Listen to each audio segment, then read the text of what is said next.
Alejandro Toledo, the late Richard Holbrooke, Francis Fukuyama, Malik Brown, Bob Zellick of the World Bank, and Stanford Professor Larry Diamond, among others.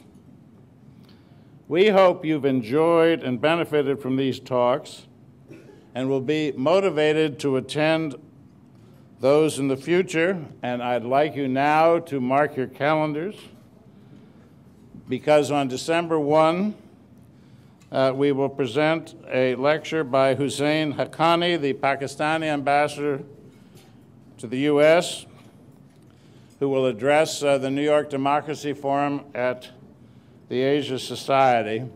And judging from this morning's papers, it should be an interesting talk. And I'd now like to call on one of our evening sponsors to say a word of welcome, Richard Navarre, the president of Peabody Energy. Richard, if you would come to the podium.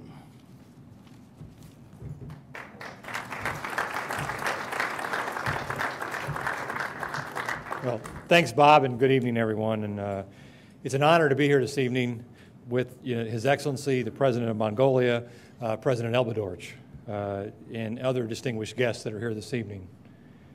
As several nations around the world look to their next step in their transition to democracy, they'd be well served to look at the example of how Mongolia and its leaders, President Elbegdorj, have gone about laying the foundation of democracy in their country. It should come as no surprise tonight that the Foreign Policy Association and the National Endowment for Democracy are honoring President Elbegdorj as a leader who, through actions and his words, represents the best of democratic ideals. The President has had the courage and vision to lead the changes that have inspired Mongolian society over the past 2 decades. This past July marked the 21st anniversary of Mongolia's transition to a multi-party system and a market economy. The President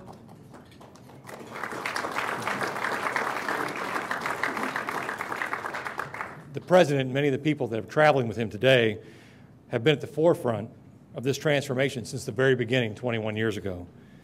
As a member of Parliament, the President was instrumental in shaping Mongolia's 1992 democratic constitution that guarantees human rights, a free market economy, and other essential liberties. The President has championed free speech, free press, which this day serves as a pillar for Mongolia's success. Mongolia is an emerging leader in the global economic and democratic movement and a growing presence on the world stage. Geographically, Mongolia is a large country, but it only has 2.7 million people. It is landlocked, and it is surrounded by, to the north, by Russia, and to the south by China, with lots of people. Yet, Mongolia continues to thrive as a democracy in that environment. According to the International Monetary Fund, the GDP growth in Mongolia in 2010 was 6.2%. In June, the President met with the U.S. President Obama, and in August, U.S. Vice President Biden visited Mongolia, bringing with him a clear message that the United States would continue to strengthen commercial alliances to help the Mongolian people build a stronger economic future. Peabody's proud to be part of that future. We've been an investor in Mongolia since 2006, and we will continue to make investments in that country under the leadership that it has today. So we're fortunate tonight to have with us a leader like President Elbegdorj, and we look forward to his comments and his remarks that will come after dinner. I'll turn it back over to Bob. Thank you. Thanks.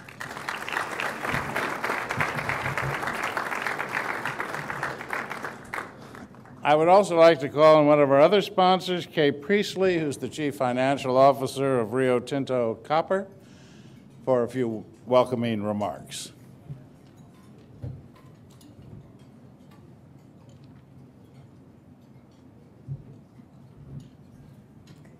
Thank you, Bob.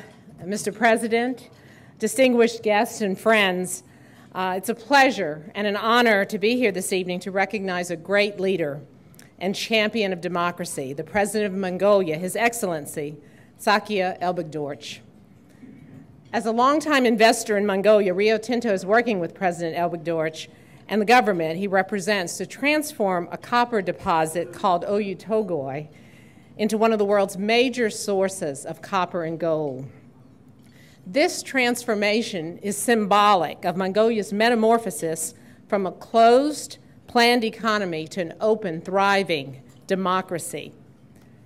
Mongolia's journey from communism to freedom has been led by President Elbegdorj. As a member of parliament, President Elbegdorj played a key role in drafting the country's constitution and went on to found the country's first independent newspaper and TV station. In government and media, he has worked to make Mongolia a model democracy for its neighbors in the Asian region to follow. Serving as president since 2009, President Elbegdorj has also worked to keep Mongolia on the path to political and economic freedom. President Elbegdorj understands the need for strong institutions in stimulating growth and development. He understands that democracy and the rule of law are the foundation upon which prosperity is built. President Elbegdorj has also made serious efforts to tackle corruption and increase transparency through improved judicial systems. A believer in decentralization of power, the President has worked with civil groups to ensure all Mongolians have a voice in government.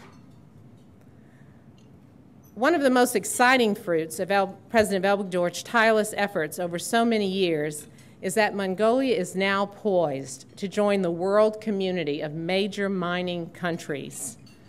With more than $6.5 billion investment and some of the world's most sophisticated mining technology being deployed, Oyu Tolgoi is truly something for Mongolia to be proud of. And it is Rio Tinto's great honor to be working with the Mongolian government and with President Elbegdorj personally on making this great endeavor a reality.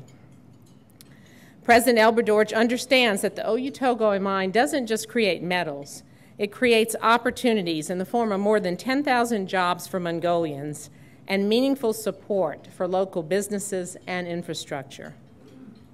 Rio Tinto is very honored to play a role in Mongolia's historic transformation and to be here with all of you tonight to recognize President Elbegdorj as he assumes the leadership of the community of democracies and receives the New York Democracy Forum Presidential Medal. I've had the great opportunity to spend time with President Elbegdorj on several occasions, here in New York and in Washington earlier this year, and he is inspirational. He's an inspiration to all of us, and I know you'll enjoy his remarks later this evening. Thank you.